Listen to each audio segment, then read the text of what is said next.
Hashanah Tova. I want to begin by thanking God and Rabbi Miller. God for enabling me to still do this, and our Rabbi for inviting me to do this. I'm so grateful to the temple and everyone who works and contributes to this great center of Jewish energy. Being grateful is one of the major themes of these holidays, and it's the heart of my message this morning. Let me begin with a blessing for the new year. Yehi ratzon milfanecha, Adonai Eloheinu v'Elokei avotenu, v'imotenu, shetchadesh aleinu et shana tova u'metuka. May it be thy will, O God and God of our ancestors, to renew us all. Give us a good year, a sweet year.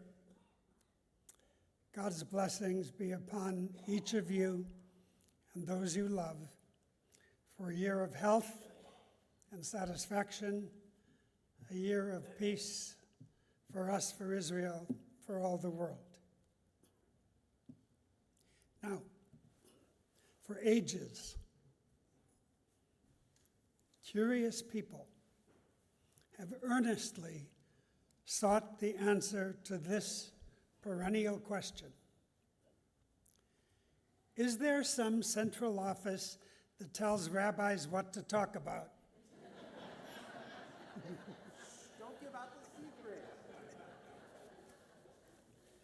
They all seem to talk about the same things. Well, let me assure you, they arrive at it independently. But every rabbi in the world is talking about Israel this year, and it will continue through all of the holidays. But as you know, we are unique individuals. We see things independently through our own eyes and our own experience. We look at the world. I think I may have told you about the Jewish pessimist. He walks around saying, things are so bad, they just can't get any worse. The Jewish optimist says, sure they can.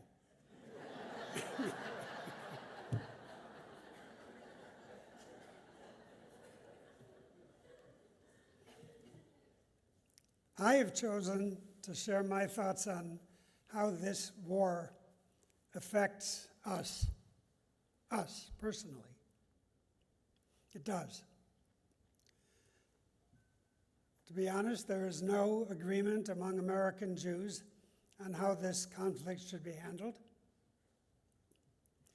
any more than there's agreement among Israelis.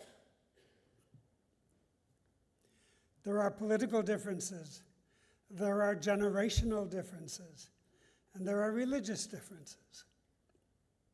But this is clear. I can't recall any conflict since Vietnam that caused so many to form opinions on things they hadn't thought about before. And understandably, many within the Jewish world are upset by the suffering of the Palestinians. It's hard to watch the news. Every night they assault us with body counts, issued, of course, by the Hamas health ministry. And now Hezbollah has a health ministry too. We see pictures of suffering children from this war, or possibly even from some other war. They all look the same. News has become public relations. The war with Hamas started October 7th. And then came the war about the war over the war, fought in the media, on city streets here, and on college campuses. It came as a complete shock to us. It's in the news all the time. It doesn't go away. It keeps getting bigger. It's now in a new phase, being called the Third Lebanese War. The question is whether it becomes a regional war or beyond, and we don't have any answers. Public opinion is very fickle. On the day of the Hamas attack, the whole world stood with Israel. The Empire State Building, the Eiffel Tower, and the Brandenburg Gate were all lit up in blue and white. And then suddenly everything turned weird. Those who started the war became the victims. And those who were fighting for their lives in their homeland became the aggressors. Tell me, how does losing a war that you yourself started make you a victim? The French Jewish philosopher Bernard-Henri Lévy reflected on this point. He compared the viciousness of October 7th to September 11th, the ISIS attack on the Twin Towers. He wrote, "There were people who danced in the streets after September 11th, and those who danced in the streets after October 7th. They were outbursts of pure joy. These people had been dreaming of something like this happening to the Jews." And then he said, what should have provoked sympathy and compassion for Israel, the Hamas massacre liberated hatred instead. His stark conclusion was, ultimately, we stand unbroken but alone.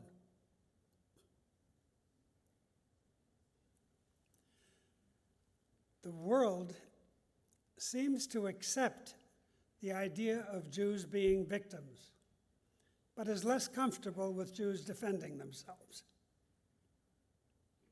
In the last 10 years, the General Assembly of the United Nations has passed 140 resolutions condemning Israel, and by contrast, 68 resolutions against all the other countries in the world combined.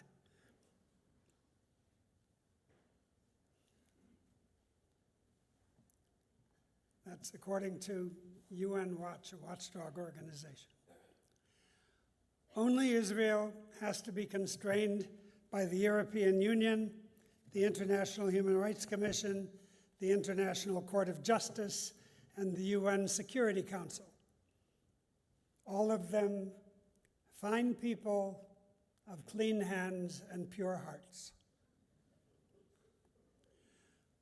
But one little country with the temerity to defend herself triggers an avalanche of hypocrisy.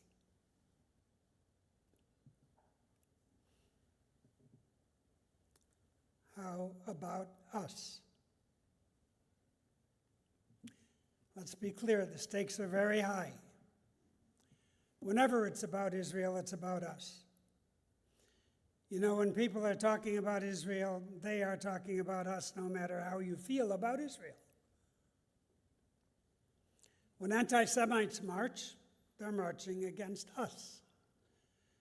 When people with rockets say they want to murder all Jews, includes us. We should take them seriously. Whenever anti-Semites complain about Jewish power, or Jewish brains, or Jewish wealth, or Jewish control, or Jewish conspiracies, or Jewish green lasers from outer space that start forest fires in California, we should still pay attention. It affects us.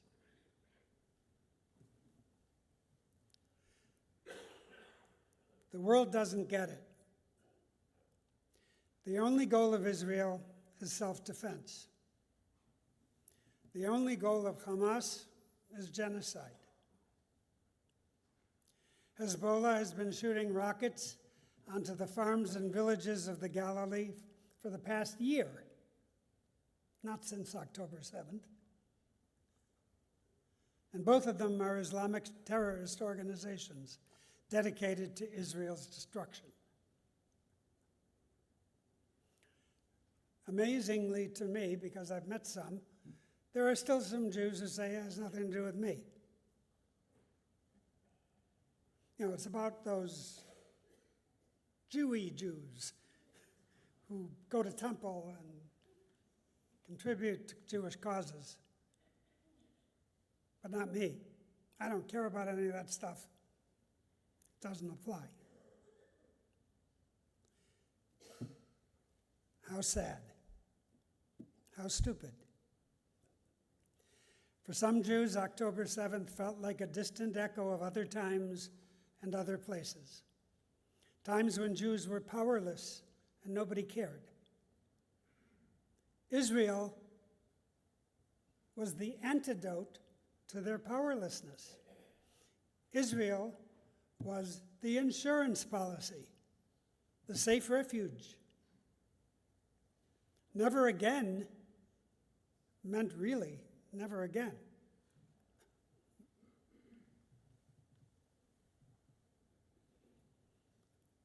What's more, we know in our guts that Israel is the good guy. The Bible's light unto the nations, or La Goyim. The tiny little country that consistently outperforms itself. And we have seen it. We've seen it with our own eyes. Outstanding achievements. Why doesn't the world see what we see? Why do so many people hate her? I came upon one theory. Last weekend's Peanuts in the Naples Daily News. I follow Peanuts. So Snoopy, the dog, says to his friend, a little bird named Woodstock, Woodstock, you were put on this earth to sing bird songs and to make people happy.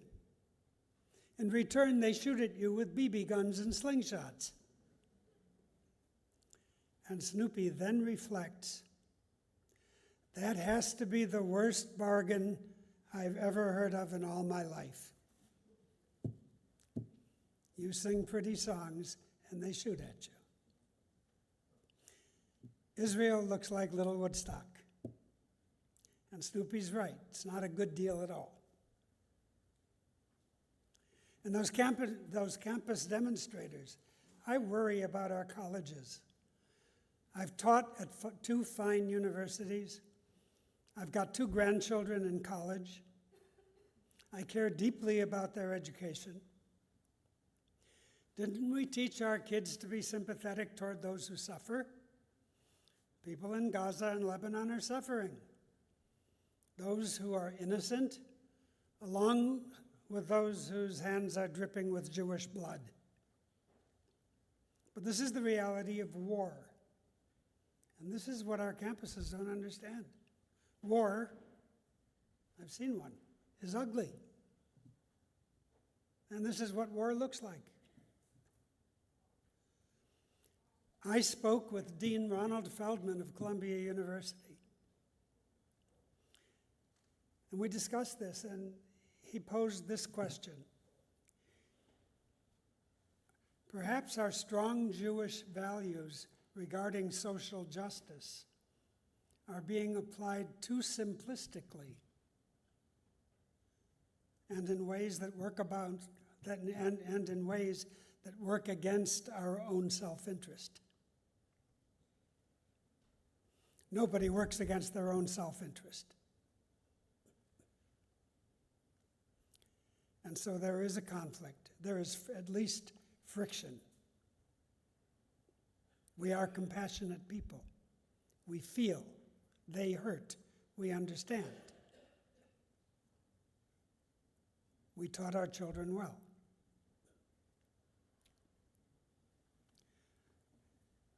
Whatever the answer to his question is, it's key to understanding today's college students.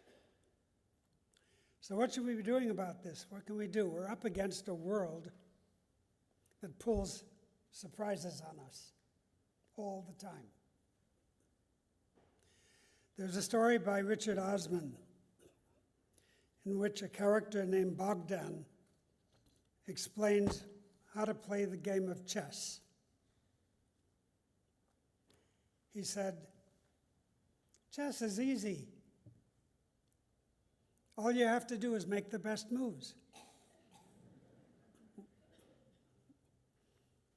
"What if you don't know the best moves?" she asked.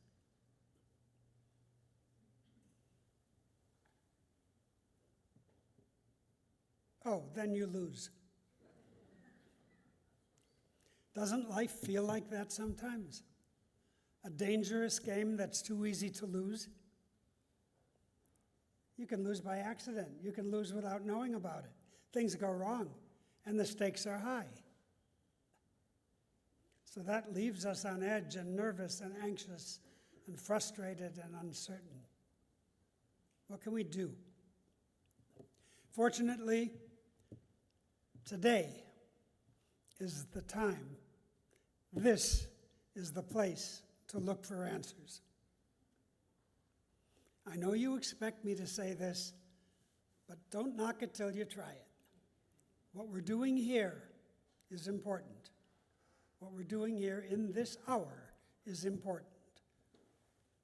It is not Jewish nostalgia for traditions we never had to begin with.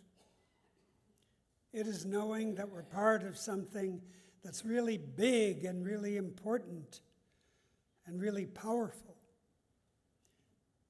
And we know that we can draw hope from this because those who came before us did successfully, even under terrible circumstances. Our lives are made better simply because we're here today, and we are supported just by being together. These holy days tell us who we are. They help us to see what we might yet become. They deliver an ancient, important message from brilliant teachers who remind us to think about our decisions and remember that all of our actions have consequences. Fortunately, there are some special people who show us how to live, and I have a new hero. My latest hero is a 53-year-old Jewish mom from Chicago. Her name is Rachel Goldberg Poland. She and her husband, John, became American Israelis. She was the mother of Rosh, taken hostage and held captive for 11 months in the Gaza tunnels.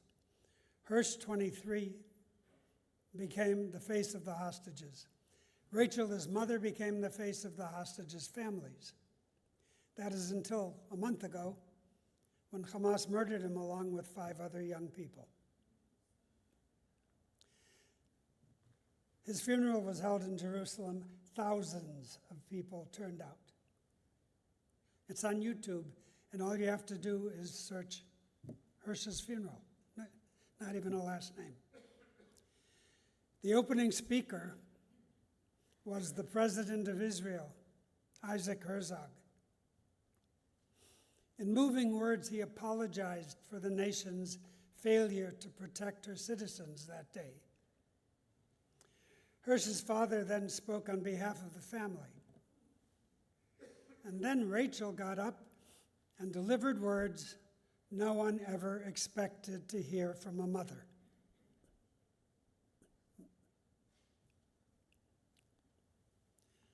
She radiated strength and determination. This was a mother who met with the president and met with the Pope and addressed the United Nations and any gathering that would listen to her. At this painful, tragic moment, anyone else would have melted down. She became Mother Courage. She invoked a Jewish spiritual practice called Hakarat HaTov, seeing the good in every situation. This is like a spiritual exercise. Speaking through her tears, here are her own words. One thing I keep thinking about is how, out of all the mothers in the entire world, God chose to give Hirsch to me. What must I have done in a past life to deserve such a beautiful gift? So I want to do Hakarat HaTov, acknowledging good. And thank God right now in front of all of you for giving me this magnificent present of my Hirsch. For 23 years, I was privileged to have the most stunning honor to be Hirsch's mama. I'll take it and say thank you. I just wish it had been for longer.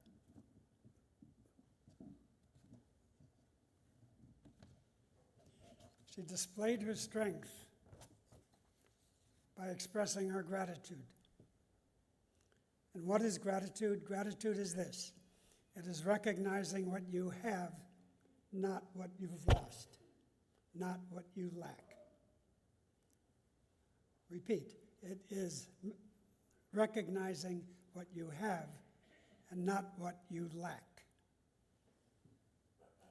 Like Rachel, we need to recognize just what gratitude looks like and identify it and talk about it, even when things look bad. And I'd like this to be your takeaway on these holidays. To see the goodness around us, to recognize what we have, to see our own strength, and to express our gratitude. Because it works. Last year, we prayed for a new year of life. And that prayer has been answered because we're here. Let us be aware of that.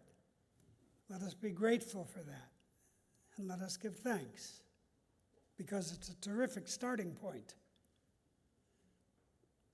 In Rachel's words, I'll take it and say thank you. Today looks very challenging and honestly a little scary. We can't control the world, but the quality of our life will depend on the choices we make. And there is one single principle that should inform all of our choices, all of our decisions. The Torah says, choose life that you may live. That's the real meaning of this day. It's the kernel of the meaning of this day. Always choose life.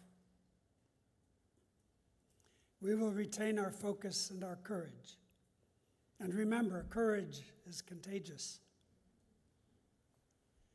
We will meet new challenges and whatever comes with grateful appreciation, with eager anticipation, and someday when all this is over, confident celebration, and then we'll have a Shana Tova, a good new